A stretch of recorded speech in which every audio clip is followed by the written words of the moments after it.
Good morning everyone. I am heading out. Got a quick bit of shopping to do. This whole Jasper at school thing has been a real challenge for me and for him. The day's not long enough and he has to go to school 5 days a week. So I basically get no opportunity to go anywhere or do anything during the week. So I haven't really got a solution yet, but I'm starting to lean in the direction of maybe a bit of childcare, so that on at least a few days I can just head off and do things that, you know, don't fit neatly into a few hour block. Part of the problem is everything I want to do seems to be an hour and a half, 2 hours away. So realistically I only have an hour and a half or 2 hours to do whatever it is I'm doing before I have to turn around and come back and pick Jasper up. But I'm not complaining. No, I am complaining. Because you see, part of the problem is I don't like to just do vlog posts stuck at home all the time. I don't find it interesting particularly to edit. It probably isn't as interesting to watch. It's better to sort of get out there into the real world. You see, when he was at preschool it was fine, because if I wanted to pull him out of preschool I just yanked him right out and we headed off up to Gigi and Grandpa's. He'd spend the day there, I'd go off do whatever I needed to do, I could pick him up later, it was all flexible and easy.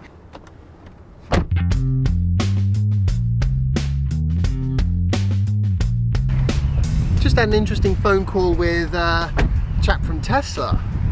Turns out the trade-in value of this car is only £18,000.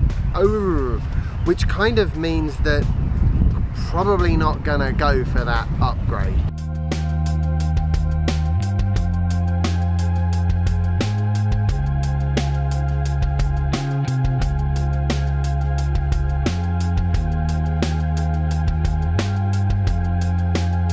The problem is, I've taken all the depreciation now out of this car, and now is the time to really reap the rewards of very, very cheap driving. So I don't really know if I'm down with the concept of signing up to a great big monthly payment all over again. And that kind of reminds me, actually, you know, people say that, you know, what's the point of governments incentivizing expensive cars for rich people?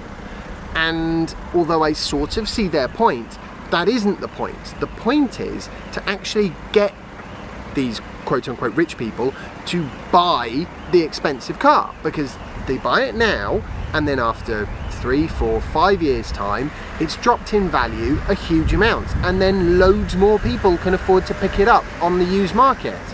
But if the original purchaser hadn't bought that, there'd be nothing available for anyone else a few years down the line.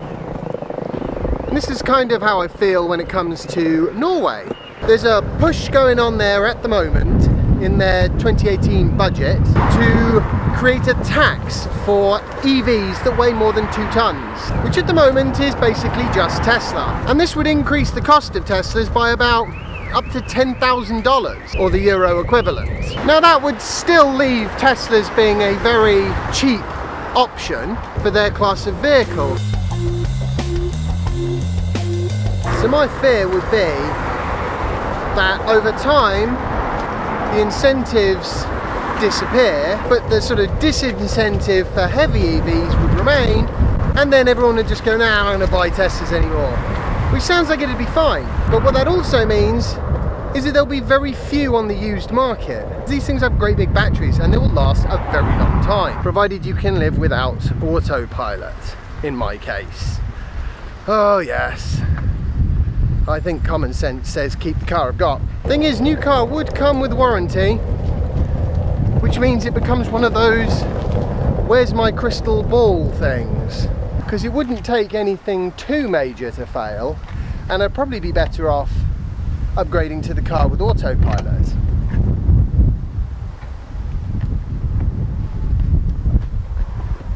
You know what, I can already tell this whole shall I upgrade the car thing or not is going to wind up hinging on whether I can convince Soph that it's a good idea. Somehow I don't think this one's going to work if I just do it and then ask for forgiveness. What's that phrase? Always better to ask for forgiveness than permission. Probably not when you're buying a 50 grand car. Yeah, no, I value my life a little bit more than that.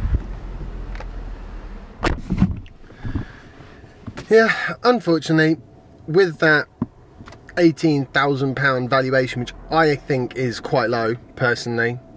I mean, I would definitely pay more than £18,000 for this car. The question is, do I go for a test drive or not?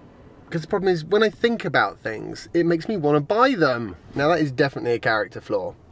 Anyway, I'm going to call today's vlog post to an end right now because we've had a little bit of issue with Jasper at the school. He's in trouble. I'm going to say goodbye so that I can fully concentrate on that problem. I hope you've enjoyed today's vlog post. If you have, remember to like it, share it and subscribe if you haven't already, and follow me on Instagram if you don't already, and I'll see you tomorrow for the next installment of my daily vlog. Bye! How much do you think my car is worth according to Tesla's trading? £2.50. Close. Yeah, I thought so. Do you want to know how much really? Oh, well done, Robert. Yes, of course I do. £18,000. Right. That's no trade-in for you then.